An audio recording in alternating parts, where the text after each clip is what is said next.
Hello, everyone. Tonight, we will speak about stakeholder harmony, or how to choose strategy for effective collaboration. I think this topic is very important for business and system analysts because we communicate with stakeholders on a daily basis, and it's crucial to understand each other. I'm Daria Makarskaya, a business system analyst at Exness, focusing on corporate product development. I was taking on roles of business system analysts and project manager, collaborated with diverse range of stakeholders, and juggled multiple projects at the same time. And then I will put you in the hands of an experienced business system analyst, Anastasiia Soboleva, and she will share tips from her experience. Let me give you an outline of what we will speak about tonight, in case you want to grab one more drink instead. I hope no. So, I will dive into the world of stakeholder classification, or how to choose. And how we can use the DISC assessment tool for a deeper understanding of them. And then Anastasiia will be taking the stage to share her experience navigating the complexities of having one goal and communicating with many teams and having one project with diverse customers. Oh, sorry. Okay, who are the stakeholder? In my talk, stakeholder is a person who is... Okay, sorry. One technical problem here, so I'm focusing on it. So please... One more minute or second. So yeah, in my talk, a stakeholder is a person responsible for a specific aspect of a project, either a product or domain owner. And now, let's dive into stakeholder classification. What comes to your mind when you hear or think about types of stakeholders? Google mentions employees, suppliers, customers, but I personally break them down into 3 groups.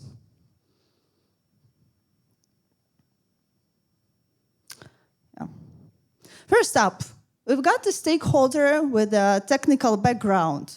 These are the individuals who worked as system analysts or developers before taking on roles like product owner or some expert. What I personally appreciate about them is that they always have a clear idea of what functionality they want to implement, and they describe it in many details. However, there's a catch. Imagine you receive a task with a detailed solution. It seems solid and everyone agrees. And you consult architects, developers, get the green light, estimate it will take 5 days to implement. And yet, once it's done, you realize with a bit more thought that the team could implement it in just 2 days instead of 5. So the lesson here, it's always better to think, even when you receive a seemingly perfect solution as a task. Now, let's talk about stakeholder without technical background. They are always super creative and they generate a lot of amazing ideas, but these ideas are super expensive and unrealistic sometimes. And picture this. A stakeholder presents an incredible concept of a project for our application. for our application, I analyzed it, described the requirements, discussed it with the team, they estimated the effort, I prepared a roadmap, presented it to my stakeholder, and here, surprise, the stakeholder expected a 2 months project, but the team estimated 8 months. And convincing this stakeholder that adding more developers won't magically shorten the timeline can be quite a challenge. And so the last, but not least, the forgotten stakeholder. Ever wondered who falls into this category? I will unravel this mystery for you. Okay.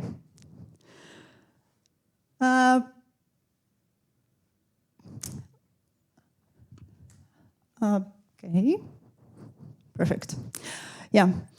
The forgotten stakeholder. You can meet this type of stakeholders when they firstly come to a new project, a new company. And let me share with you my small story, which happened to me at Exness. So, in my initial days, I received my first task from my stakeholders. I analyzed it, agreed on the requirements with my stakeholders. Everything seemed perfect. I went to the development team. They did their magic, implemented a solution. And here comes the forgotten stakeholder, our end users. Some of them didn't even know about these amendments. Some of them wanted more amendments. So after several discussions with them, we implemented these new features, and everything was good. And so, looking back, I don't think that I could have done something differently, considering new company and new product. But I can give you an advice here. Collaborate more with your stakeholder. And I hope that the next part of our presentation will help you with some tips on mastering this art. And here, I want to introduce to you the DISC assessment tool. Who of you heard about it? Clap, please. Clap, clap. Make some noise. Okay, that's really good that you didn't know about it, so I have something to share with you. DISC is an assessment that measures how individuals prefer to interact with others. And here you can see 4 behavioral styles: dominant, influential, compliant, and steady. Most of people will exhibit a bit of some of these traits depending on the situation they find themselves in. And mix of traits is very common. However, most people will tend to exhibit more of one trait than others. Dominant and influential are outgoing drive behavioral styles.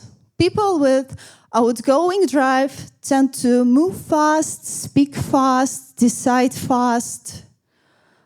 People with more compliant and steady behavior, with steady traits, speak more slowly and softly, and they generally prefer to consider things carefully before making decisions.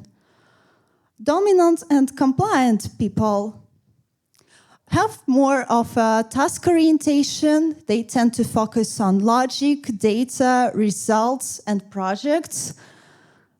Influential and steady people have more of a people orientation. They tend to focus on experiences, feelings, relationships, and interactions with other people.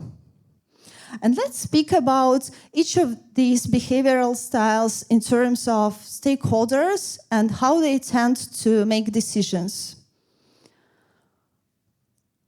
Stakeholders who have both outgoing and task-oriented traits often exhibit Dominant and direct behaviors, they usually focus on results, problem solving, and time saving.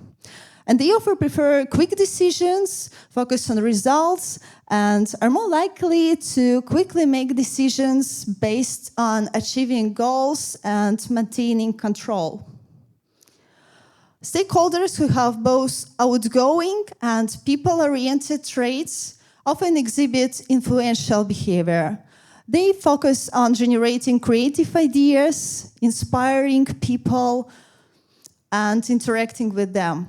They enjoy collaboration and seek input from others, and they make decisions that align with maintaining positive relationships and group harmony. And their decisions often consider the impact on people and the social environment. People who have both reserved and people-oriented traits. I'm sorry, have I talked to this part? Okay, whatever. Stakeholders who have reserved and people-oriented traits often exhibit steady behavior. They usually focus on preserving relationships, supporting others, and creating and maintaining peace and harmony in their team. Yeah, and the last type, they are people who have reserved and task-oriented traits, and they often exhibit compliant behavior. They usually focus on facts, correctness, and following rules. They carefully assess information and consider all available data before making a choice. Precision and accuracy are crucial factors for them in the decision-making process. And here, let me share my personal experience about using the DISC assessment model while working with a stakeholder. So this guy, he was predominantly influential, super sociable, creative, great with people, had fantastic soft and strong skills. But here's the twist. Despite the fact that he was the best product owner I've ever met, his hesitancy to make decisions sometimes slowed down the development process for a team of 30 and 40 people. And when I started working with him, he taught me a valuable lesson about decision making. He asked me to provide him with full list of options, complete with pros and cons, and he encouraged me to share my thoughts, what I would choose and why. And surprisingly, in less than 1 year, he understood that I could make decisions effectively, and he even handed over the decision-making reins to me, and he asked other analysts to consult with me and consider my decision as final. So what's the takeaway here? If you find yourself working with an influential stakeholder who struggles with decision-making, just try to help him. Remember, they enjoy collaboration and input from others. There are plenty more tips like this. And driving deeper into the DISC assessment model, you can get lots of valuable insights. And I truly believe that it can enhance your communication, not just with product and domain owners, but also with teams and friends. So cheers to effective collaboration. And now I'm going to turn you over to Anastasiia to continue with cases and strategies.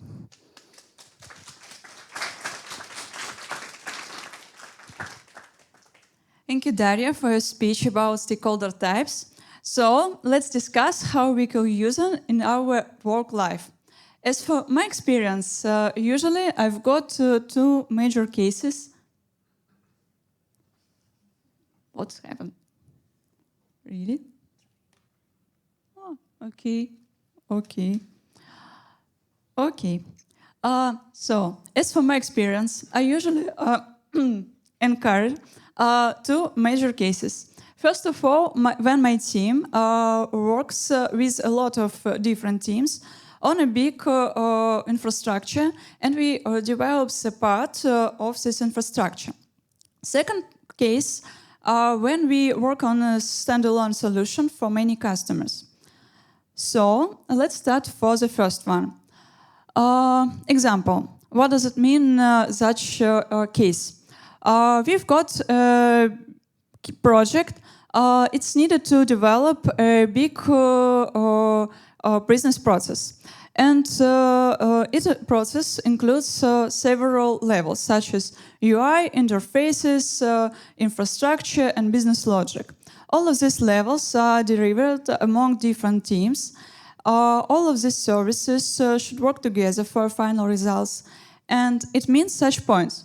First of all, we should divide responsibilities and features among different teams. Second, we should determine as more cases as it's possible. We should determine all corner cases, all legacy nuances, all dependencies for all these teams. And also, it means we should create such a consistent contract which will include all dependencies, all exceptions, all nuances, all legacy points for all these teams. It means among this way we encounter a lot of issues, such as necessary to negotiate with many teams, a lot of dependencies, nuances, and etc. Different participants can be at different stage.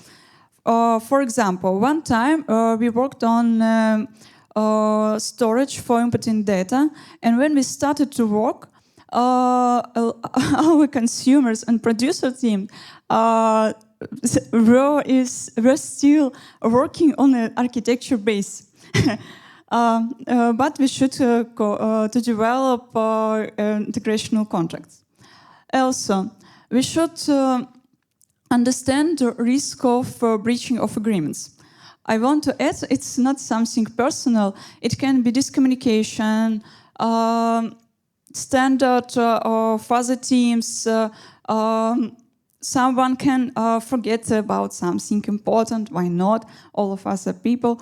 And also it can be etc. else. But it's important that all of these changes on deployment, development, and other stages will mean high costs for our project. As it's clear that this communication is one of the key risks of such projects. And we should to make something as a contract at early stages for in reducing this risk. What does it mean? When I say about contract, I say about something about a voice agreement. It's not something strong. We didn't make a signature in this document, but it's important. What this contract includes? First of all, we should to agree how we solve such problems when we find new requirements on other stages. It can be unique solution or solution for each stages. For example, if we find new requirements on developer, we do something. If we meet this situation on deployment, in testing, etc., we do other steps. Also, we should agree about action, what we do if we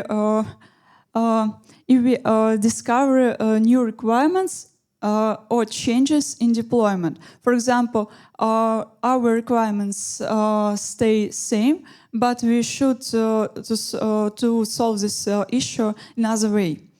Also, we should agree about frequency form of our things. If we work with a lot of teams, we should check our task status. It's important to agree how we will work it. Also, we should agree about format of recording requirements and changes. It's an optional point, and I say more about it later. How to decide which contract is more convenient for this case? There are several points. First of all, is this project urgency or not? Second point, is this project has mission critical, high requirement to performance, data storing, and etc. Also, it's important to understand it's a typical task for our team or it's something unique. And also, because we work in a team combination, it's important part to understand. We work together later, or it's our first time, and we don't know which these people and how we will work together. So, all of these points help to understand which situation we have.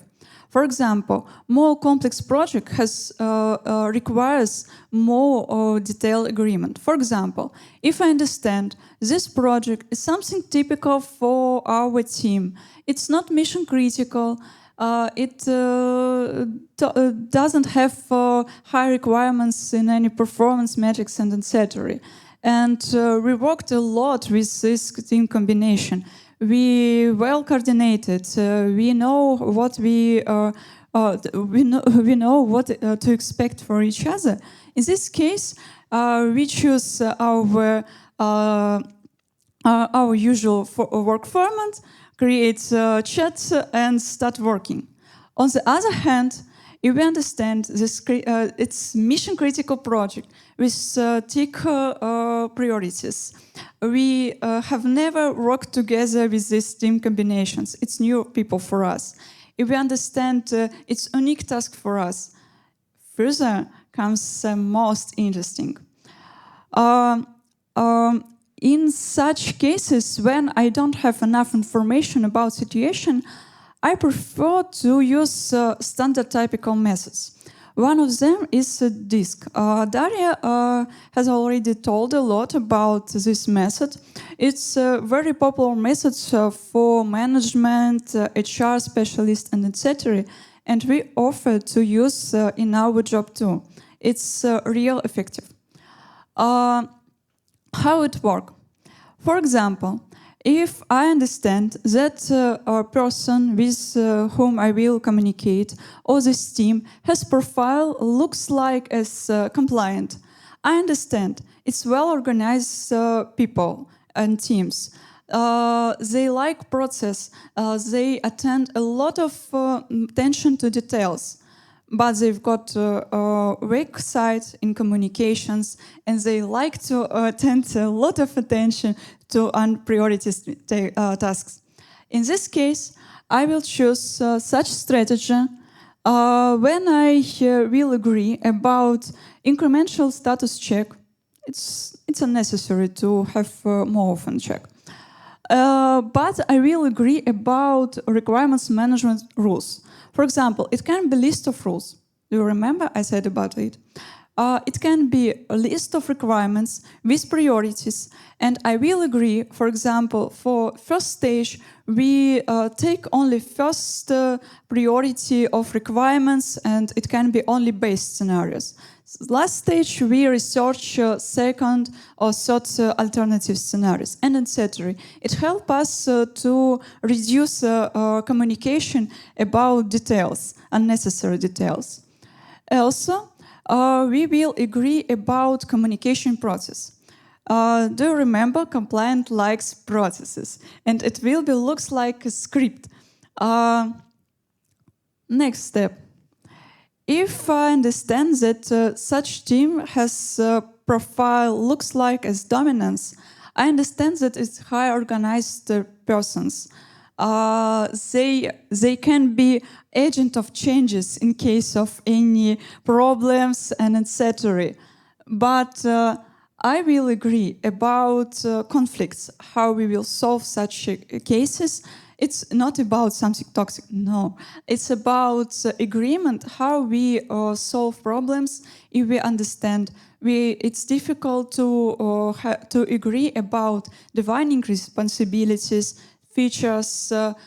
We've got different opinions about solving tasks and etc. As for influential, it's a good question for me because as for my experience, I have met them in my experience, but it was not so often. But as for my opinion, I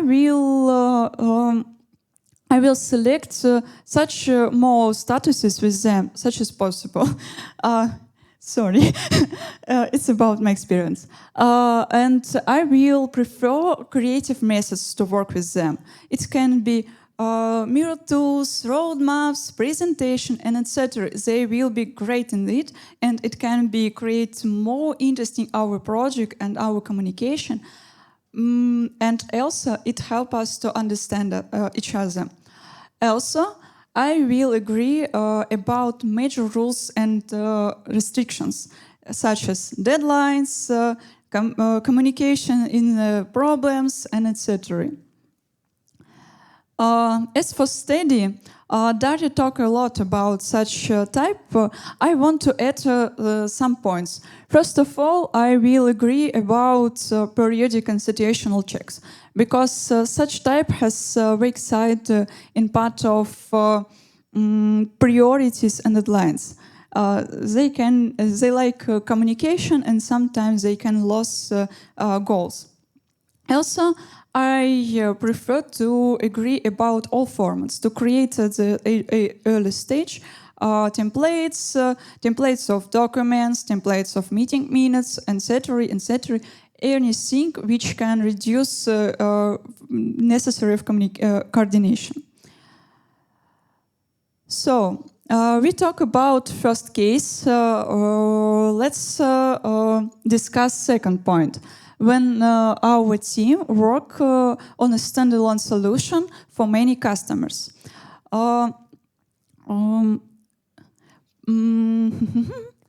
Okay. Project changes of these cases are collecting our requirements and sources from a lot of customers. Also, organization of communication with a lot of stakeholders at once. And also, we should create a common solution. It's more easy situation than first, because we are owner of all requirements and all solution. It's unnecessary. We shouldn't agree with other teams how we will realize this solution. But also, this way includes a lot of issues too. First of all, negotiation with many customers, conflicts in requirements, priorities, deadlines, it's possible. Risk of losing a stakeholder, as Daria told. And also, all of these problems can provide us high costs and problems with deadlines. Okay. So, in this case, I choose other strategies. Do you remember classic method of stakeholder management from Babok, PMBOK, Viggers, and etc.? It's about stakeholder groups. And I like it in this case. We can create several stakeholders group. Divide and rule. We can choose different groups. It depends of your project, your personality, and etc. It can be functional groups. For example, we can collect requirements who are end users, developers for other teams who will use our solution. Current end users, current support, current developers of current solution, and etc. After it, we can category our requirements, and we can match them with groups of our stakeholders. It helps us to understand such points. Who will be a key stakeholder for our group of requirements? Who can calibrate it? Also, it helps us to understand metrics of meetings, for example. If I've got project with bigger integrations, for example, sometimes we created domain manager. It looks like as a register of domains, and it should share this list among different teams via integrational protocols. And in this case, I understand that UI requirements, it's about our end users, and I will talk about it with them only. As for integrational, I will talk about it with our relating teams, which will consume it. As for such non-functional requirements as security, metrics, storing data, and etc., I will check them as non-functional, and I will talk with them. I will talk about them with stakeholders in this group, where security, AppSex, SRE, and etc.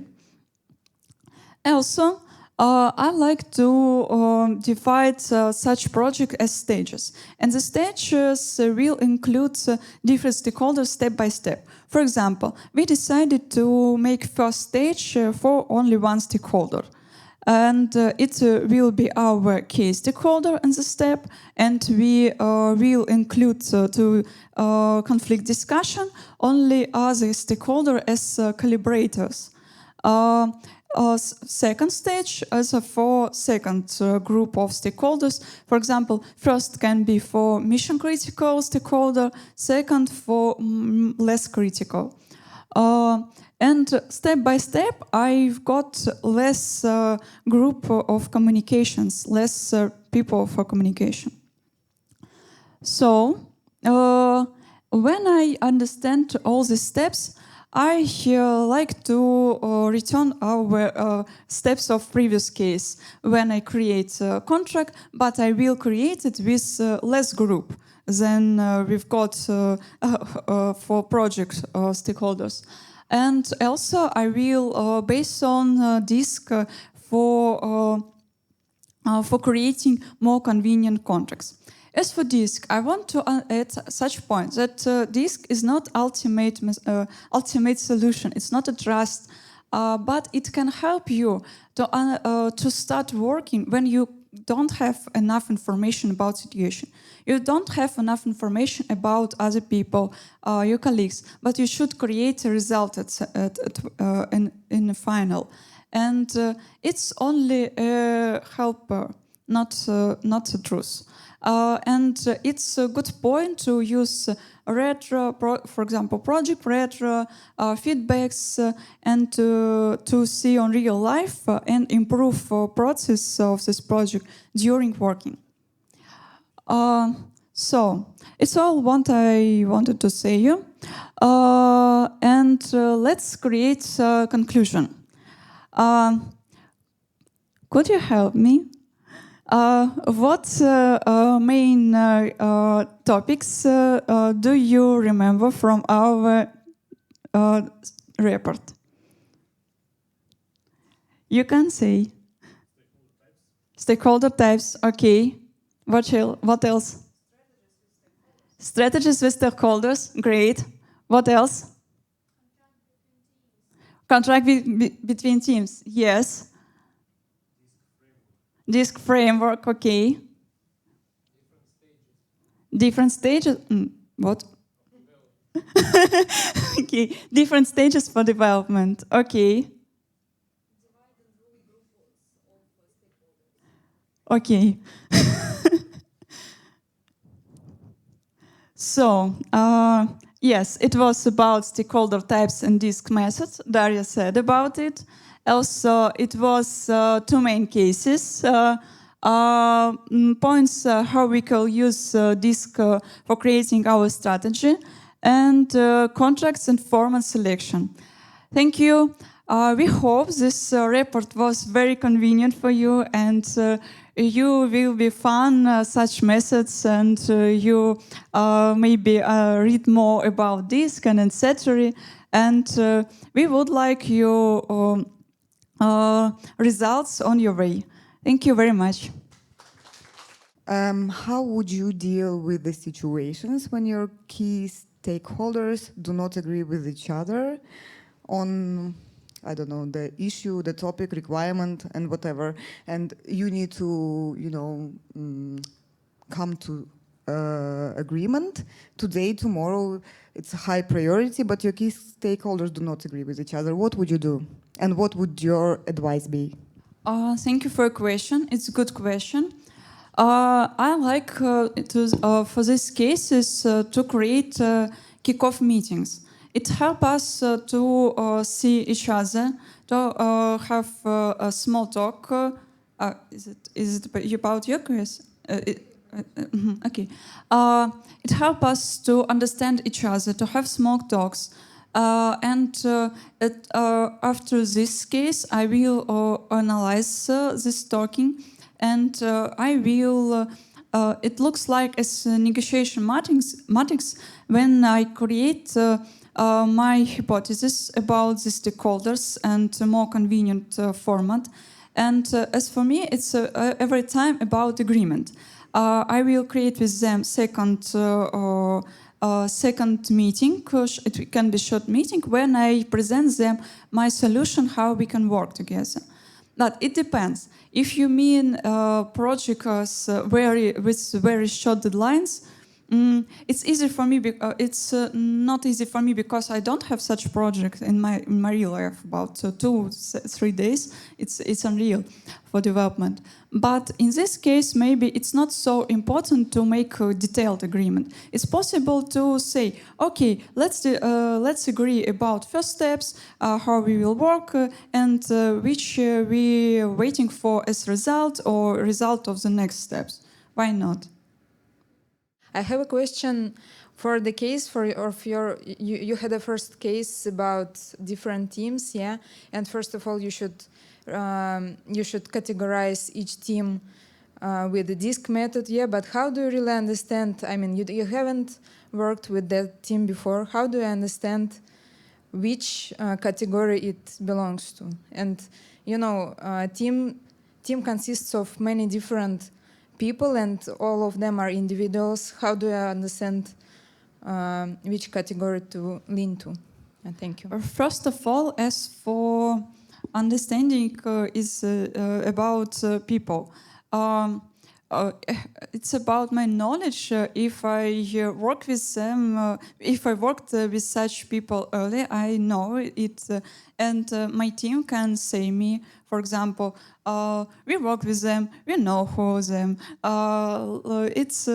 We've got such problems and such bonuses in these cases. For example, plus and cons. Yeah. On the other. As for other part, how I understand type. First of all, as I mentioned, as I thought, it's from kickoff meeting. And also I know these types enough good. It's a lot of words for this report, but it's possible to find in internet, for example, detailed description all of these types, and they've got not only characters, they've got points how it's possible to understand which type is it. It's about habits, it's about voices, it's about keywords in talking. And it's not so difficult as from my experiences, as I know. And also it's about practice, yes. And it's sometimes it helps to have a test for yourself, for example, to understand your type, for example. And in this case, it's possible to check other people. For example, they've got same time as me, as they've got other maybe alternative as dominance and steady. And this way, I like this way.